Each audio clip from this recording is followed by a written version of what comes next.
नमस्कार।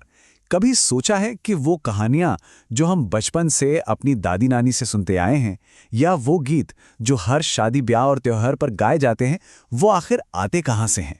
आज हम बीए तृतीय वर्ष के हिंदी माइनर के एक बहुत ही दिलचस्प पेपर लोक साहित्य एवं लोक संस्कृति की दुनिया में चलने वाले हैं।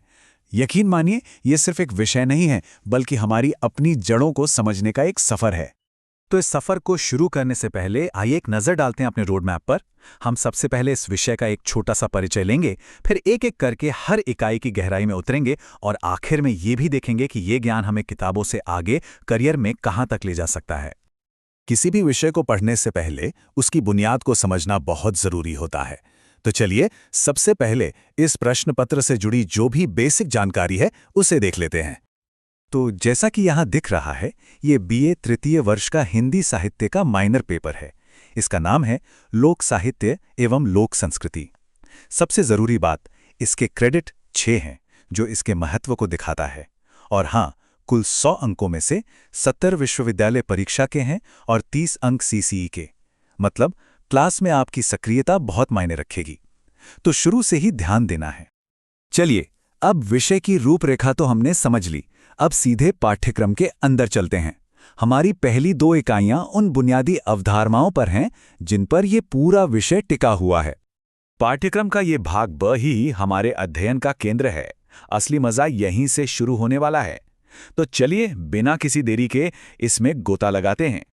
इकाई 1 में हम सबसे पहले कुछ बुनियादी शब्दों को समझेंगे। ये लोक आखिर है क्या?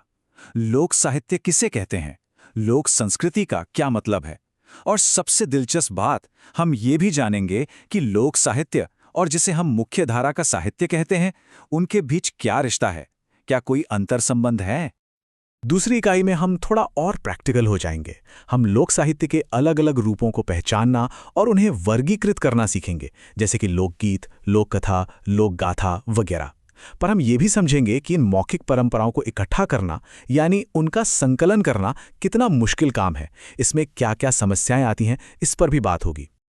अच्छा, तो अब जब हमारे पास बुनियादी समझ है, तो चलिए अब लोक साहित्य की कुछ सबसे मजेदार और प्रमुख विधाओं की दुनिया में चलते हैं और देखते हैं कि वो हमारी संस्कृति को कैसे आकार देती हैं।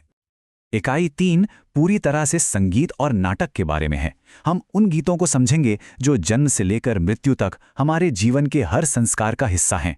फिर चाहे वो व्रत के गीत हों या खेतों में काम करते हुए गाए जाने वाले श्रम गीत। और साथ ही रासलीला, रामलीला, नौटंकी जैसे जीवंत लोक नाट्यों के बारे में भी जानेंगे। ये सिर्फ मनोरंजन नहीं, बल्कि हमारी संस्कृति का धड़कता हुआ दिल है। इकाई 4 हमें उन कहानियों की दुनिया में ले जाती है जो पीढ़ियों से सुनाई जा रही हैं। हम लोक कथा के अर्थ और उसके अलग अलग प्रकारों को समझेंगे, जैसे व्रत कथाएं या परियों की कहानियां। और साथ ही गोपीचंद भरथरी, नल दमयंती जैसी वीर गाथाओं के बारे में भी पढ़ेंगे और जानेंगे कि कैसे ये कहानियां हमारे समाज पर असर डालती हैं। पर रुकिए, बात सिर्फ किस्से कहानियों पर खत्म नहीं होती। लोक संस्कृति का दायरा बहुत बड़ा है। हमारी आखिरी इकाई हमें साहित्य से भी आगे एक बहुत ही रंगीन दुनिया में ले जाती है। इकाई 5 में हम लोक संगीत की धुनें सुनेंगे, लोक वाद्यों यानी म्यूजिकल इंस्ट्रूमेंट्स को जानेंगे और लोक नृत्यों के स्वरूप को समझेंगे। हर क्षेत्र की अपनी एक खास ध्वनि, एक खास लय होती है। ये यूनिट हमें भारत की इसी सांस्कृतिक विविधता का जश्न मनाना सिखाएगी। तो हमने पूरे पाठ्यक्रम का एक चक्कर लगा लिया है, लेकिन अब सवाल ये उठता है कि इस ज्ञान का असल जिंदगी में क्या उपयोग है और इसे और गहराई से समझने के लिए कौन से साधन हमारे पास हैं। आइए अब इस पर नजर डालते हैं। देखिए, ये कुछ किताबें हैं जो इस सफर में आपकी सबसे अच्छी साथी साबित होंगी। कृष्णदेव उपाध्याय जी की किताब लोक साहित्य की भूमिका आपको एक मजबूत आधार देगी। वहीं दूसरी किताबें आपको निमाणी मुहावरों से लेकर मालवा के लोकनाट्य माच तक क्षेत्रीय संस्कृति की गहराई में ले जाएंगी। ये बहुत ही उपयोगी हैं।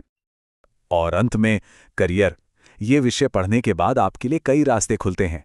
आप लोक कला और संस्कृति के क्षेत्र में एक रिसर्चर बन सकते हैं। पत्रकारिता और मीडिया में जाकर इन अनकही कहानियों को दुनिया तक पहुंचा सकते हैं।